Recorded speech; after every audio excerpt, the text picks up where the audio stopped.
Welcome to the Married People Podcast, where we help you make marriage real, fun, and simple.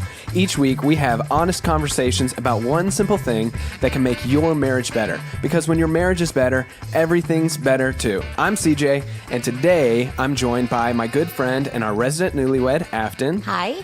And our 22-year marriage veteran. He's an author, speaker, and the director of marriedpeople.org, Ted Lowe. Hey, everybody. And today on the Married People Podcast, on this first episode of the new year, we're going to look at the question. We're asking the question, why are my words such a big deal in my marriage? This podcast is going to be so good because now that we're a year older, we're going to be so much more mature. I know. Yeah. We it's a new year. We're so much wiser after taking a little bit of break. We're so mature that we say mature. Oh, wow. So that's mature. The advice is going to be so good now.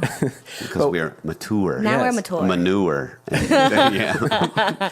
Well, we're asking the question, why are my words such a big deal? Because, Ted, they are, right? We know that our words are a big deal intuitively, but we usually only remember that they're a big deal when something happens that reminds us that we might have forgotten. Does that make sense? Yeah, it makes too much sense.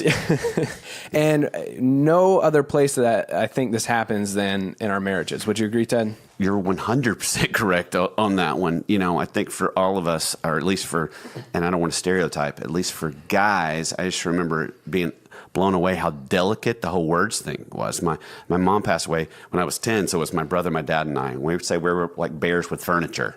And so we didn't know how to talk, and we didn't talk to each other that well, and it just didn't matter. We just grunted and pointed and ate, and so when I got married, I realized really quickly that Nancy Lowe did not want to be married to a bear. And I do remember walked in one morning, and we had one mirror in the whole place, little tiny one-bedroom apartment, and she walked in and she did that thing that she's been doing to mirrors, at least since I've known her, where she backs herself up to the mirror, spins her head around at 180 degrees and checks out the back of herself. I'm not sure I've ever seen the back of me, but I call it the owl. And I have since learned that the owl is followed with a question that seems to be strategically designed to get me killed. And she asked this simple question. She goes, "Do you think these pants look too tight?" The classic question. And I was young and stupid, and I did not listen to the still small voice of Jesus when he whispered to me, "Lie." And I did not lie. And I said, "Yeah, kind of." It was, I'm talking about. And you're still married, Ted. Yeah, I just didn't think. It is not technically a lie unless it has malicious intent. I am a very strong believer in that. So it is fine. It is 100% fine. This is for Afton's if your truth. wife is like, "Does this dress look good?" Or are these which shoe? Do you like the shoes I just bought? It is 100% fine for you to just be like, "I love it so much," because it would be 100% worse if you were like, "Oh, well, I'm going to be honest and say I don't like it," but then we're just like, "Well, what do you know?" Which is exactly what I say. Which is, I hope, what Nancy Lowe said. So, Afton, do you put on clothes or shoes and ask Hudson what he thinks? Yeah. Okay. Well, women do that. Yes. It's so mean. All we need, guys, this is the point of the podcast. All we need is a little affirmation, okay? We feel very confident in ourselves already, but sometimes since we're married to you, we just need a little bit of I agree. Over the top. You look awesome all the time, every day. Because there's no chance that Nancy Lowe wants to know my opinion on her wardrobe. Not even a little bit. I stopped buying her clothes long time ago. So wise. Oh. So wise. And then it always goes back. I started to realize really quickly into marriage that truly it only takes a few words to take our marriage in a direction I didn't want it to go. And even looking back on that day, literally it was just, kind of. It was completely harmless. I thought she was truly asking my opinion. And she wasn't. She didn't want your real opinion. She wasn't. And we had her. So what did you actually say to her? Do you remember what you said? Yeah, kind of? I said, yeah, kind of. Oh. It was literally those three words. She said, "Do you think these pants?" And I said, "Yeah." I said, "Yeah, kind of." Oh. I thought she really wanted to know because she had gotten them out of the dryer. And so I didn't know if she thought, "Hey, have these things shrunk up, blah, blah, blah, whatever." And I said, "Yeah." And she was devastated.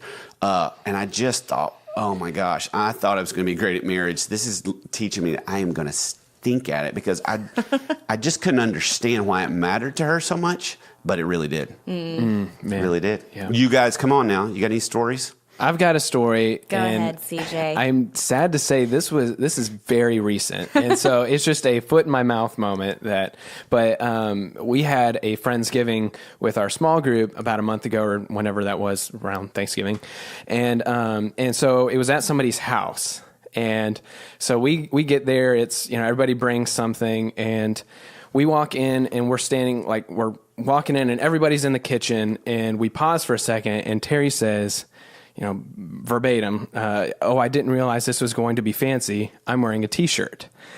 And I don't know why, I don't know what was in me, but I said I was going to say something. And it was just in that moment, and she just looked at me and said, well, I'm in a t-shirt. And so it was just and that. you said, so she said, I meant I'm to tell you? Yeah, I was going to say something. And that was very rude. I didn't mean it was just an off the cuff thing, and boy, that was just standing in the foyer there saying I was going to say something, and she's in a t-shirt. She feels terrible. Was probably the worst thing I could have said. Standing in the foyer. So, anyways, we walked and put our stuff on the stove, our food on the stove, and had to backtrack a little bit and apologize. Be like, I don't know. I totally didn't mean that. That was just a careless thing I said. I'm so sorry. You look beautiful in anything, even a t-shirt. But the hard part about that is then the next 2 hours she's in a t-shirt, and we're super underdressed for this Friendsgiving because everybody was all dressed up, and we just have to deal with that for a couple of hours and then debrief it later. But debrief it later. But it was just, and it doesn't sound. I don't know if it's how bad that sounds. No, that actually makes me cringe. But also, I feel like if that would have been me, sometimes I'm just like, I don't really care. And then I'm like, hey, everybody, sorry, I'm in a t-shirt, whatevs. And then do you have a Santa hat I can wear? And that's fine. It probably would have just gone that direction. But the fact that I said something just set it up for failure. So it's kind of like she said, I feel insecure right now. And you're like, you should have. You should a little bit. But isn't that the case though? Think about this. We know CJ, we know your heart. We know how much you care about Terry, but just careless thing in the moment. Yes. I obviously love Terry, and if I had put 2 seconds of thought into that, I would not have said that.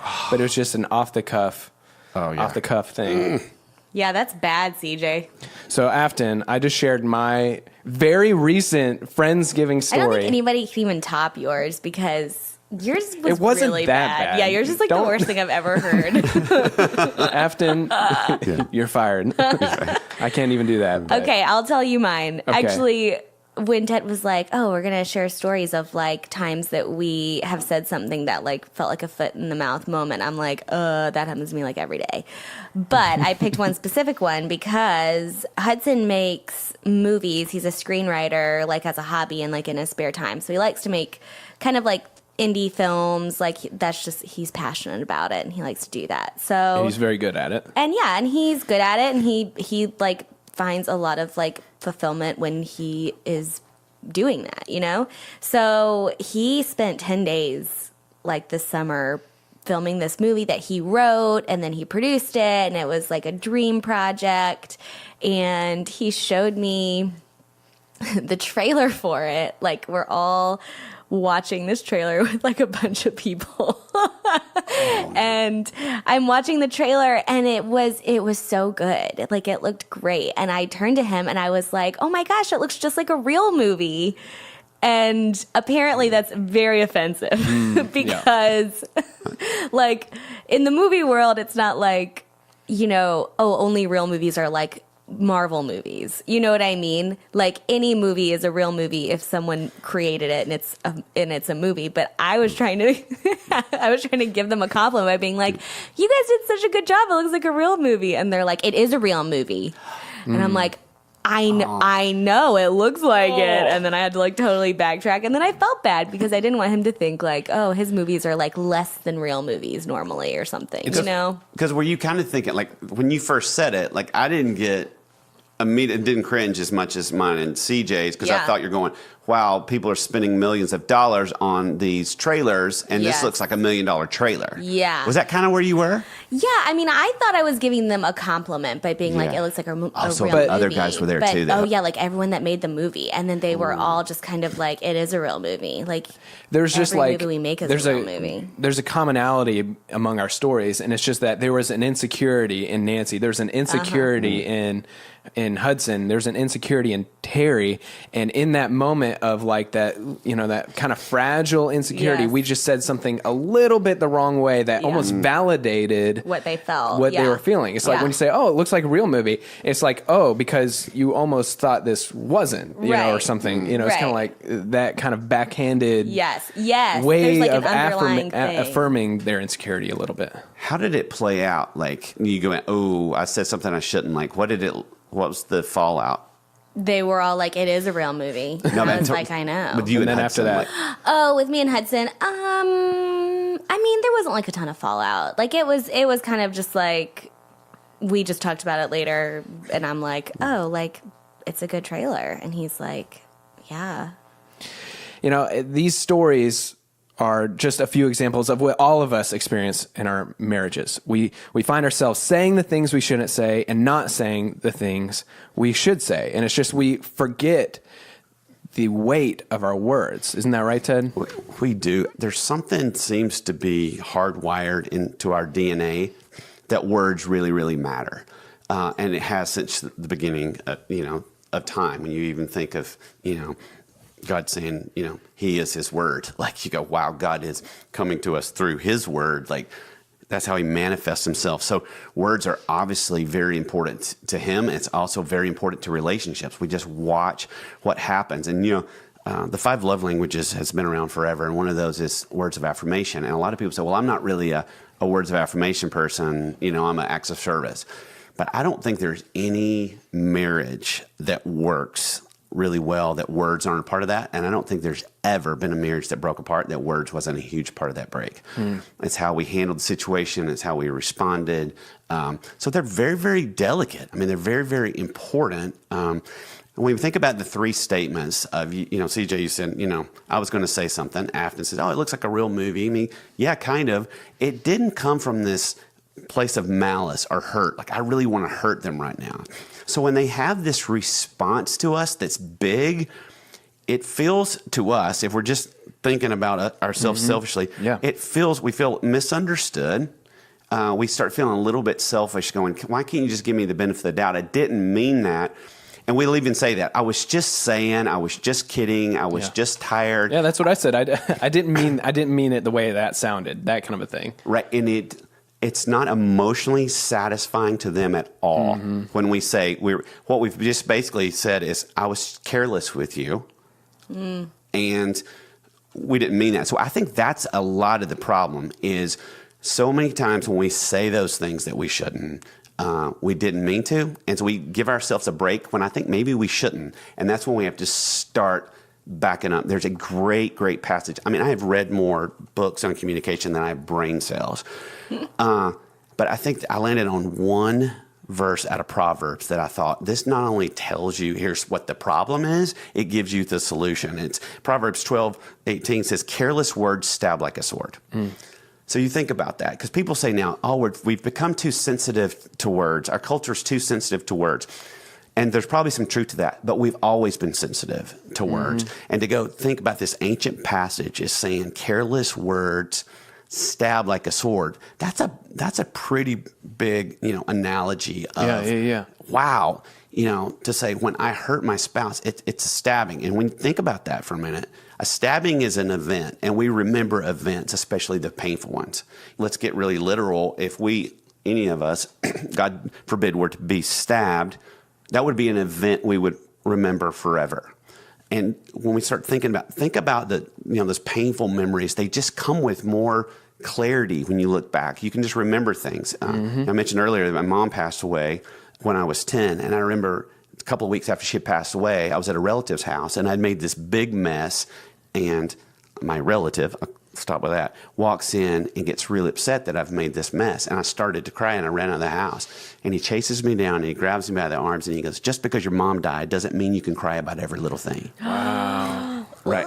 And so that just said so much. It says, you're sad. You don't need to be sad. You don't have the right to be sad. You're making too big a deal out of things. And I remember everything about that day. I remember what mess I made. I remember where we were outside. I remember that he looked really big. I remember that it was hot. I remember that he was squeezing me too hard. Like, I remember everything that, because I believe of what he said.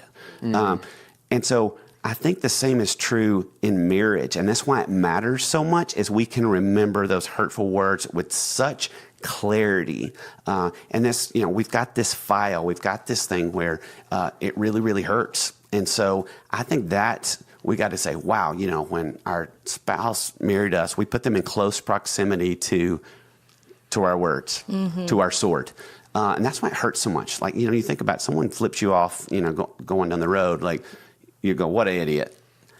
If your spouse flips you off figuratively with their words, we're going to have a talk. This is going to matter because they matter to us more than anybody, which is great. The great news is they matter to us more than anybody, and we matter to them more than anybody. The bad news is we matter to each other. So, but Ted and Afton, feel free to jump in if you have thoughts here too. But I hear you saying all of this. We say things to our spouse that we don't mean. We're careless. You said, and we remember these hurtful words with such clarity, or our spouse does. Sure. That's not totally new information. We kind of get that intuitively, but I guess the rub is, okay, now what? Like, I know that my words matter. I know that I have a tendency to be careless in what I say to Terry. And oftentimes, to your point, like, I feel misunderstood, and then I'll give myself a break. I'll be like, well, I was tired, or I had a long day, or I was venting, I'm sorry, that kind of a thing. Right. And those aren't great excuses. Right. But now what? Now what do I do? Well, I think the first thing, I think we know intuitively that our words matter. But when I talk to people that are married, or they're explaining to me, about their spouse, I can't say anything right. They'll say those types of things. And I was like, I think intuitively we do know that words matter, but I don't think we intuitively know how much that they matter. And that good. We need to wrap our arms around the fact that our words have great power to them, more than anybody else on the planet.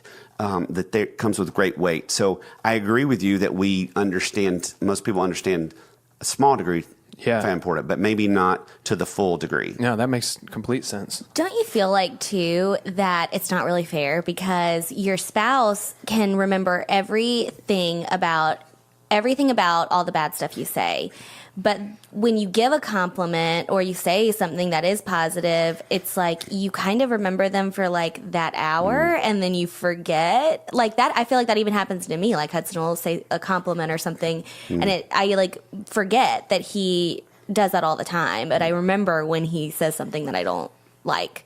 Well, and I'm so glad that you brought that up, and it goes back to CJ's questions of now what? Careless words stab like a sword, comma. Thank goodness, not a period. And this is coming from the book of Proverbs. Yep, Proverbs 12:18. Careless words stab like a sword, comma, but wise words lead to healing. So let's think about that for just a second. Is the same thing that we have used to hurt our spouse is the same thing that God wants to use to heal our spouse from those wounds, which are words. And Afton, to your point, the reason that this case of we tend to forget those other things, or it doesn't seem to matter to our spouse when we say the right things, is wise words lead to healing. And healing is a process. And so we don't get these big event-like responses. Like, Terry. A stabbing leads to an event. You're going to have an event. You say those words, and it turns into a big deal. And for some people, that looks differently. For some people, they pout. For other people, they get really loud.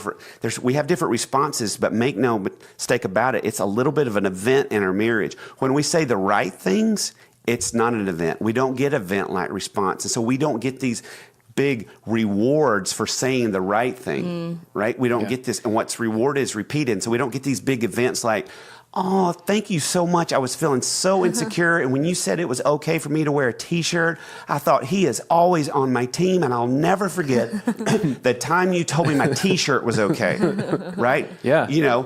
And Hudson's not going to remember that's a great trailer. You guys knocked it out of the park. he might like that, but he's not going to go, I'll never forget when I showed you the trailer. Right. You know, and I could say, well, Nancy, Yeah, for sure. You know, so we don't do that, and so we don't tend to go back there.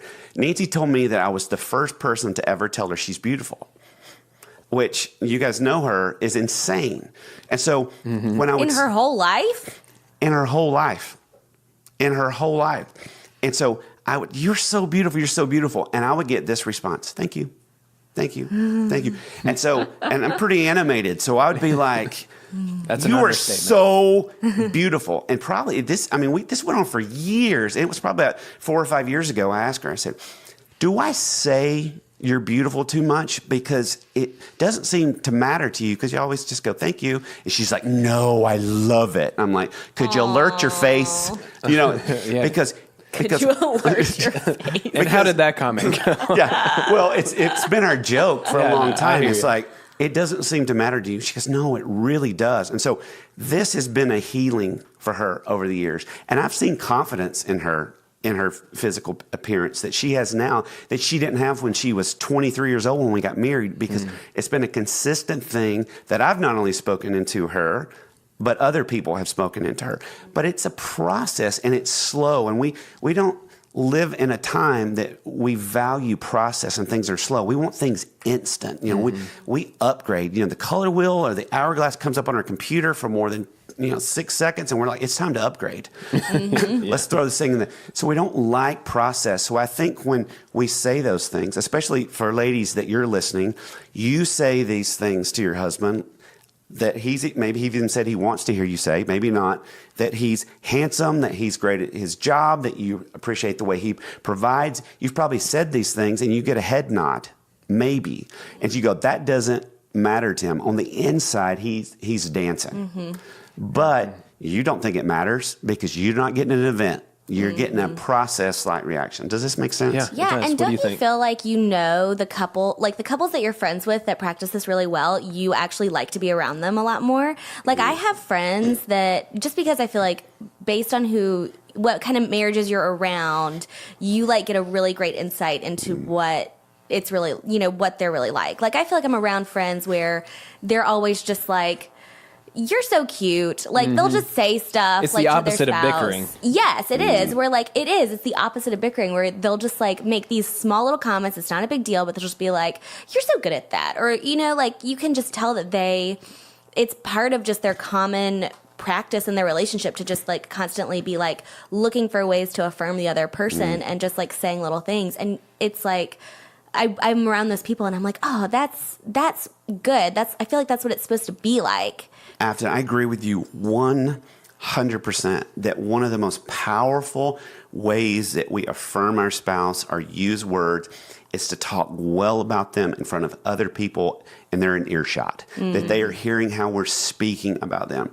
And I think one of the most destructive ways is when I watch people talk negatively about their spouse in front of other people. There's so many times I'll hear spouses correcting their spouse about a story. You're like, who cares? Who cares if you said, got there at 3:30 and he's saying 3:15? Let it go. Like, why do you got to fix this story? It's absolutely pointless. If marriage truly is, as a believer, supposed to represent the relationship between Christ and the church, there's nothing more appealing than a marriage that looks like that. And marriages that look like that are one where words are used well, and not in schmarmy ways, but in real ways and authentic ways. I mean, I ran a first half marathon last year at Thanksgiving. We go to my parents' house for Thanksgiving. I'm pretty sure they thought it was weird that I did that. I 100% know that it's weird. And so I'm trying to move on from it a little bit. Nancy says, we're sitting around the table right after Grace. She goes, my husband just ran 13.1 miles. And it's kind of like, they thought it was weird, but she's she's all so cute and smiling. proud. She is. And as much as I just like kind of wanted to move on, knowing that my parents thought it was kind of weird, it's those moments. And it's like you say, Afton, that's so stinking up. And it's so stinking easy. Yeah. That's the thing. It's just so hard to it's easy to do. It's difficult to implement consistently. It's difficult to get into that habit or that rhythm of, I'm in small group and I'm talking to my buddies and I'm gonna say something positive about Terry that she's gonna hear while she's standing behind me talking to one of her girlfriends here. You know what I mean? Like Right. it's difficult to get into that habit. And yeah, it is. And I would say too, like, I feel like we joke about this because I don't know if it's the phase of life I'm in or maybe this happens to everybody, but I'm 27 years old. I just got married 2 years ago, and I feel like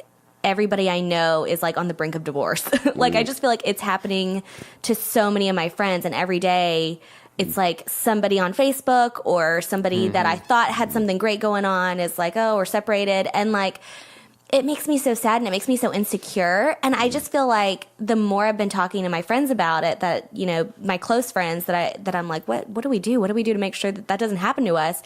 It's like over and over again, we're like, why can't everyone just be nice to each other? And I know it's not that easy. Like, I know there's a lot of really complicated situations going on for a lot of marriages, but it just feels like there's so many times where if we were just kind to each other every day, like, so much of that could be resolved a little bit. So that is, you know, I will go down fighting on my last breath on my last day to go, we've made it too complicated. We've made it too complicated. You know, treat each other. Just be nice, be kind, watch your words, because we do it, most of us do it in every other arena with every other person, even people that don't matter. Even perfect strangers we'll never, ever see again. Yeah. Even the people, the ticketing thing when you check into Delta. I mean, we treat them with great love, eye contact, and respect. Yeah. If somebody was mean to them, we'd probably go, hey, you know, that's not necessary. Back off. We just have to apply. We have to apply that. And I think it's little small doses that you see how much it matters. And you're like, whoa, maybe this is easier than we think.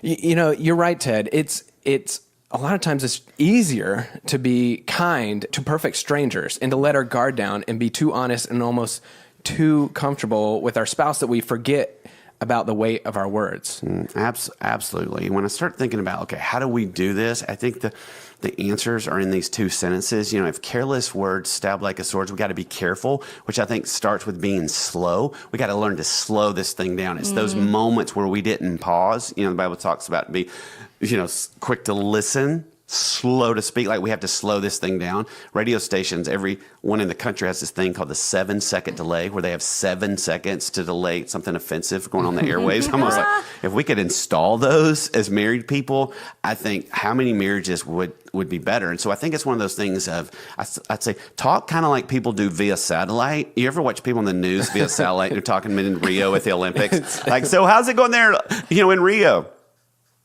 Well, you know, it's great. So it's just Right. like, we have to install, you know, we got to learn how to slow this thing down. And we've got to be smart. Like, it can't be flattery. The same book of Bible says that flattery is evil. So this isn't flowery or flattery. This is the real stuff. Because I do find this a lot. If a couple's really having a tough time, I'll try to meet with them individually. And here's why. Because they will typically say great things about their spouse during that time. And I'll always say, can I say that you said that to me? And they'll be like, yes.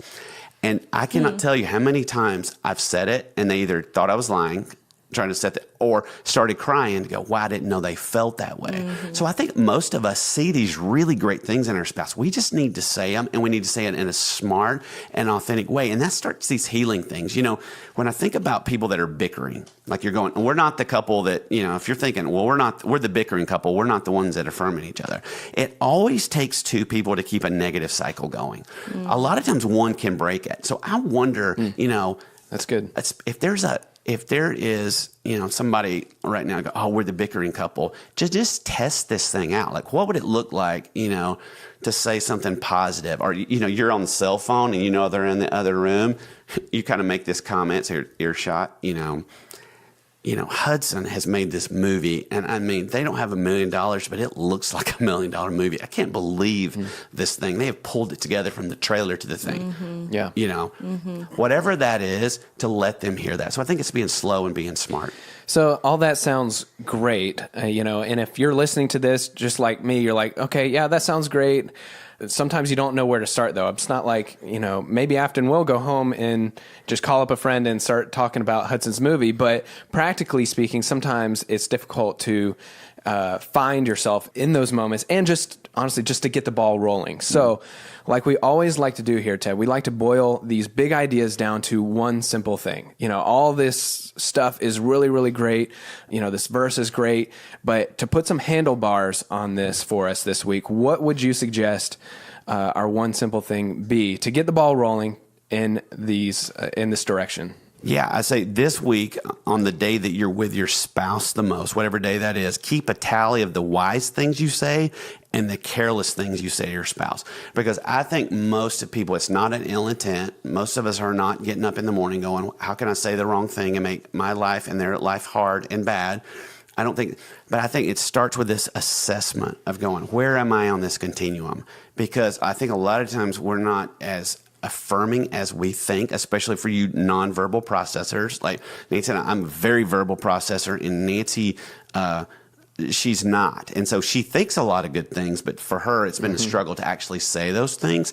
And so I know there's people listening, I'm not really great with words, and it makes me uncomfortable. I'm awkward with it.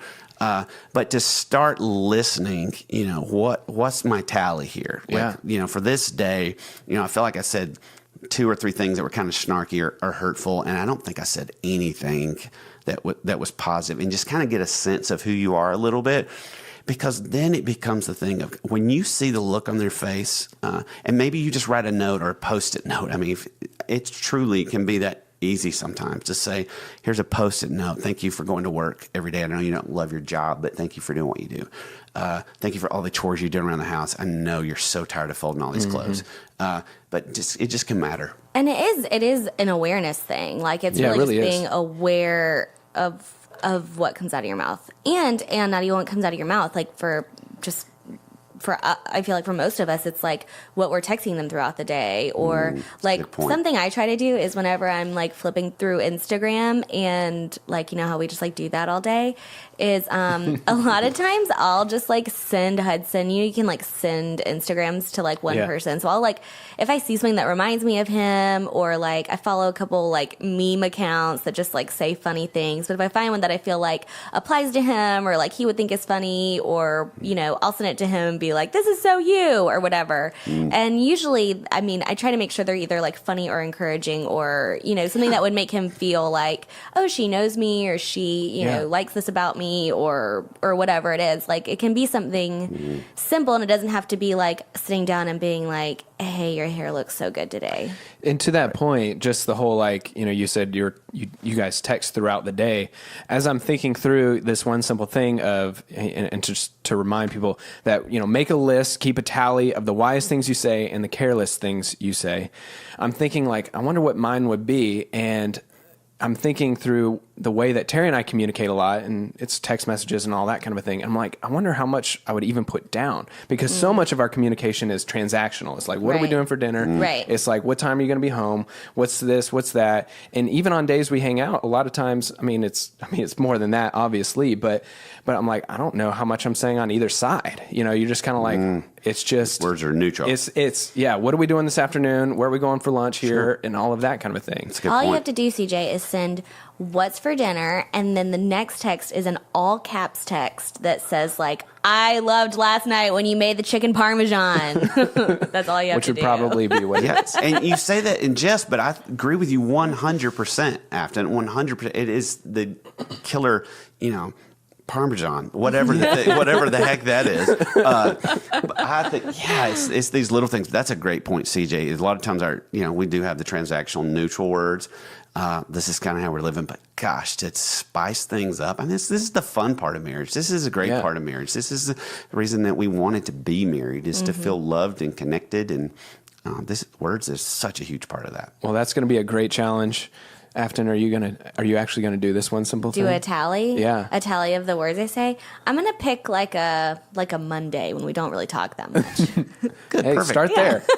I'm going to make Mondays better than ever. Yeah, it's good. Yeah, that's cool too. That's awesome. Yeah. Ted, do you have anything else before we close out this episode? The final thing, again, this is the fun stuff and the easier stuff. So there used to be this song about being a superhero, and it was like, you are my superhero, whoop, whoop. Nancy Lowe has said to me, Sounds like a hit. probably at least 15 years. Anytime I'm like stressed out about something, anytime she comes in and I've done some chores around the house, I'll get a, "You are my superhero." Whoop, whoop. It still has the same impact. It never gets old. It matters to me That's cute. it's every stinking time. And I don't know if I've ever told her that, and she may not know that. So, here's, if your spouse, when they say those right things, let them know it mattered to you too. That's the flip side of this. Let them know it matters. That's cool. That's so true, because remember last episode I talked about how Hudson brings me coffee in the morning? Sometimes when he opens the door and I know he's about to bring coffee, I start singing, "Did you ever know that you're my hero?" as he brings me coffee. That's amazing. Sometimes you just have to add a soundtrack to your own life. And then Afton sang to Hudson, and then she put a tally in the wise words or column. That counts for 3. Absolutely. Yeah, that one was a really nice compliment. That's worth 4 tallies. Yes, that's how I'm going to measure my tally chart. Love it. That's amazing. Well, thank you guys so much for having this conversation. And just, I think it's awesome that we can take this big idea of speaking kind words to our spouse and boil it down to something super practical and tangible. Like, hey, just start with the tally, go from there, see where you're at. Like, that is something we can all do one day this week, and that's going to be awesome. Thank you guys for joining us for the Married People Podcast. We hope that today's episode helped you realize that marriage is a little easier than you think. And if you enjoyed today's episode, we would love for you to subscribe to the Married People Podcast on iTunes. And while you're there, leave us a review. Your review will help us make this podcast better and get these conversations in front of more married couples who need to hear them. And finally, for more great resources to make your marriage better, check out Ted's book, Your Best Us. You'll find it on Amazon, or you can also find it by visiting our website, marriedpeople.org. That's also where you'll find the show notes for this episode. And then join us for next week's episode. Until next time, I'm CJ. I'm Afton. I'm Ted. And thank you for listening.